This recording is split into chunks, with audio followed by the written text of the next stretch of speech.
You know those times when you get something and build it and put it all together and it works the first time, especially when you go the right steps and you do everything right the first time? This ain't one of those times.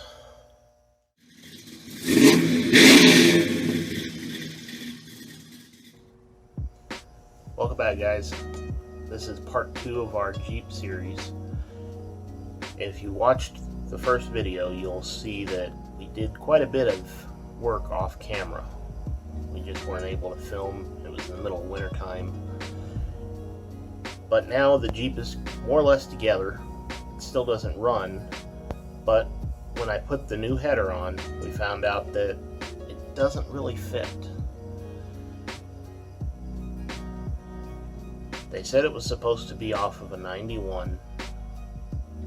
Obviously the Jeep's a 90, but it should still fit. Ended up getting it on there, everything bolted down. It still sat kind of off center. Today we get to take the motor back apart and put the original exhaust manifold back on. In addition to putting the old exhaust manifold back on, we're going to have to put a new cam sensor back in, along with a coolant temp sensor, and we got to tear the front half of the motor apart and re-silicone the water pump and thermostat, which are both leaking coolant. My life's fun. I'm going to take you along for the ride, have a little time lapse. All this is going to happen the first thing tomorrow morning, because it is late right now, and I'm not going to mess with that. So hopefully you guys enjoy it, and I'll see you tomorrow.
Due to our current issue of only having one camera to film with, I lost some of the data and video from the last timestamp, whatever it's called, time-lapse build.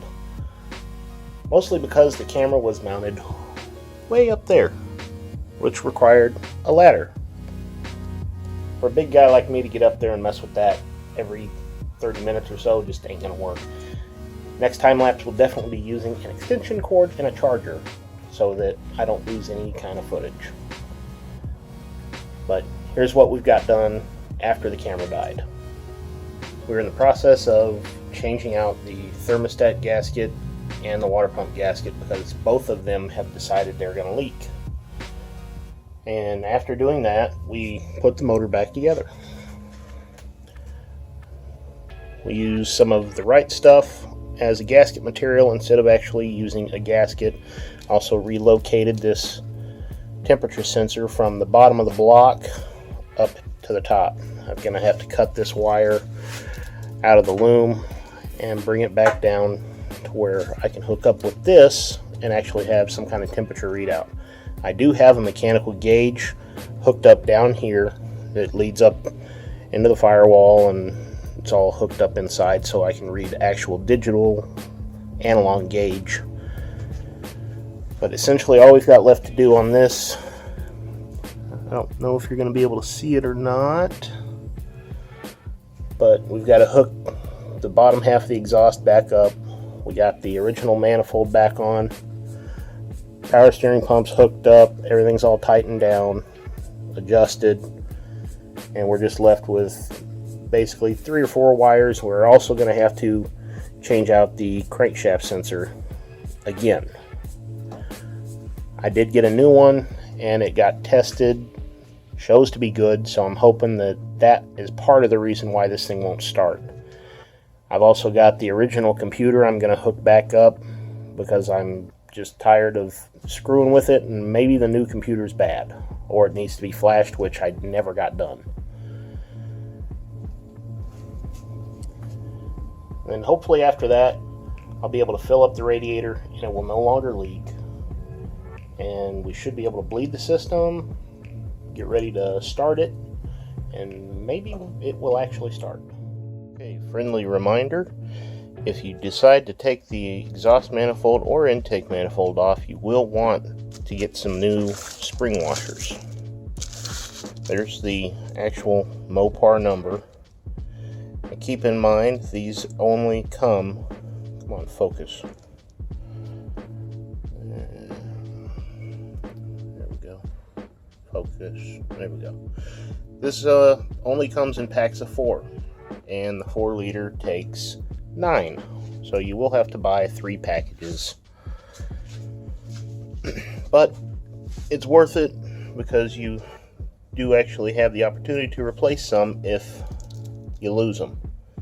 Right here, this whole Jeep had just these lock washers and just some flat washers, which you can clearly tell don't work that well.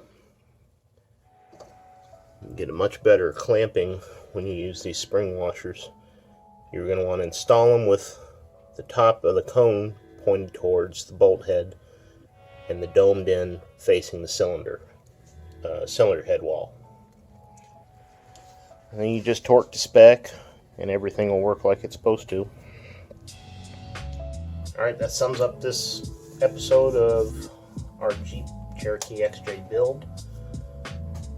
Be sure to like us, comment down below, subscribe if you haven't. If you want to get in touch with me, I'm at DirtGenixGarage on Instagram. Take care. We'll see you in the next one.